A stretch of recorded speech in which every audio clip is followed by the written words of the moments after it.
Hanukkah starts in just a little bit. We'll show you how the holiday is being celebrated. Good afternoon and thanks for joining us. For KRDO News Channel 13 at 4, I'm Raina Novini. And I'm Rob Namnum. And we have breaking news just into our newsroom this afternoon. Los Angeles prosecutor has declined to charge comedian Bill Cosby in any of the sexual assault allegations against him. His daughter even released a statement today about her father that dismisses the allegations, standing by her dad. Now, the Los Angeles prosecutor's office, as we mentioned, declined to file any charges against Mr. Cosby after a woman claimed the comedian molested her in 1974. As you know, many women have come forward since the initial one came out. The rejection of child abuse sex charges by a prosecutor came roughly 10 days after a woman, Judith Huth, met with Los Angeles police detectives for about 90 minutes. This information just came into our newsroom about 20 minutes ago. It's a controversial project, and now the man behind it will soon be gone. Now that Mayor Steve Bach of Colorado Springs isn't running for a second term, what will happen to the City for Champions? KRDO News Channel 13's Eric Fink joins us now in studio. He's looking into this with the story that's first at 4, Eric. Rob Rana, 4 proposed venues are part of the City for Champions vision outlined by Mayor Bach more than a year ago. Now with Bach stepping aside, next spring it's up to City Council and the new mayor to work together on the project. 4 proposed venues are part of City for Champions, including a visitor center at the Air Force Academy, an Olympic museum, a sports performance center at UCCS, and the most controversial, blueprints for a downtown stadium. The Visitors Center, Museum, and Sports Performance Center are being funded with state dollars. Those projects are going full speed ahead. But a portion of the bill for the stadium could be covered with a local tax dollars. Council President Keith King hopes a constructive dialogue about financing the stadium will take place with council, the new mayor, and the people. I think they'll have an open discussion with council. I think we'll have an open discussion with the voters. And so I think that it's going to be a whole different phase. It's going to now kind of evolve into what it should have been originally, something that is a part of the community discussion. Now, whether to fund the stadium with local money could be up to voters next April if council puts a question on the ballot. Mayor Bach still wants his stadium in his city, and hear his thoughts on what needs to be done. Coming up tonight on KRDO News Channel 13, that's at 5 o'clock. Live in studio, Eric Fink, KRDO News Channel 13. All right, thank you, Eric, and Eric will continue to track that story. Deputy Secretary of Veteran Affairs Sloan Gibson will be coming to Denver. He's trying to get a new VA hospital project back on track. Take a look at some artist sketches for that project. A federal board says the VA breached its contract with the construction company and building costs skyrocketed. The board also found that the VA does not have enough money to build the entire project. Well, snow is flying in California and slowing down people on the roads there. You don't hear that too often, do you? No. Now, this is from this morning. These pictures we're about to bring to you. There was some snow in the area of Blue Canyon. And Rachel, you know, we saw some snow this past weekend here in southern Colorado. And I know for you, you were very excited being the avid skier that you are. I was very excited. I was up in the mountains this weekend, but I tell you what, Peak 6 now at Breckenridge just opened thanks to all of the snow that we had over the weekend. Take a look at some of this video because, I mean, if you are a skier and snowboarder, this is literally going to make you drool. Check this out.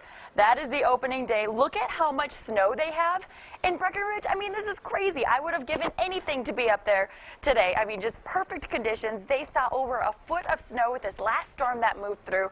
Today, we're not getting much in the way of additional snow, but we still have had a few light showers up across the high country and north of Denver off and on throughout the day. We expect that trend to persist through the night tonight, but we'll see an even better chance of getting snow not only across the high country, but even for the lower elevations tomorrow. We'll talk about that in just a minute. Let's get you through the rest of your Tuesday first. Temperatures outside right now, they're cool. We're only at 33 degrees in Colorado Springs. It's 37 in Canyon City, some of the warmest temperatures on the map showing up in Walsenburg and Trinidad, where currently we are in the 40s. As we take you through the rest of the night tonight, it's going to be another cold one. We'll be dropping into the teens and 20s as we head into your early Wednesday morning, so bundle up as you're heading out the door tomorrow. And as I mentioned, we'll have a better chance of getting a bit more snow up across the high country throughout the day, but then tomorrow afternoon a few of those showers will begin to spread farther toward the east. We have a rain-snow mix in the forecast for tomorrow afternoon. That will transition though into snow as we head through tomorrow night. I'll let you know how much you could wake up to on Thursday morning coming up in just a little bit. Robin Rana, back to you. All right, thank you, Rachel. A manhunt that has gripped a state in terror is now over. The man police believe killed 6 people was found dead this afternoon. A press conference just wrapped up. Marcy Gonzalez has the latest on the investigation. The manhunt for this former Marine sergeant accused of killing 6 people in Pennsylvania now over. Police finding Bradley Stone's body after yesterday's early morning rampage. We have not received official confirmation from the coroner as to the cause and manner of death, but based upon what we found at the scene, we believe that he died of self-inflicted cutting wounds. Police say Stone shot his ex-wife, Nicole Hill Stone, to death in her home in Harleysville, then dropped their 2 young daughters off with a neighbor before disappearing. Investigators retraced his alleged deadly trail through 3 towns, finding his ex's sister, her husband, and their 14-year-old daughter dead in their home. Their 17-year-old son also shot in the head. I cannot emphasize enough how serious his condition is, but at least at this point, we are hopeful. 1 town away, police also found the bodies of his ex-wife's mother and grandmother, linking all 6 deaths to Stone. Just asking like why anyone would do this, especially family, to their own family.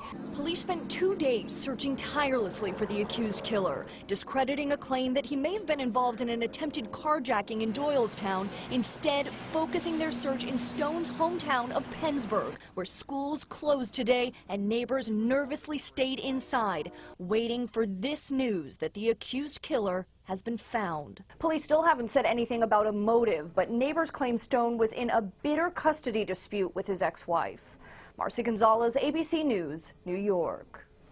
And police confirmed today that Stone's current wife and infant daughter were not hurt.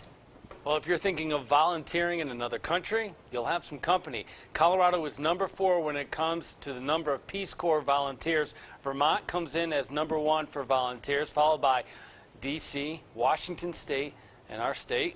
The most volunteers come from Boulder, followed by Fort Collins and Grand Junction. Well, the Jewish holiday Hanukkah begins tonight at sundown in about a half hour at 4:38. The celebration commemorates the rededication of the Second Temple in Jerusalem. Vice President Joe Biden helps to light the national menorah. You can go to krdo.com/holidays to learn more about the history of Hanukkah and its traditions.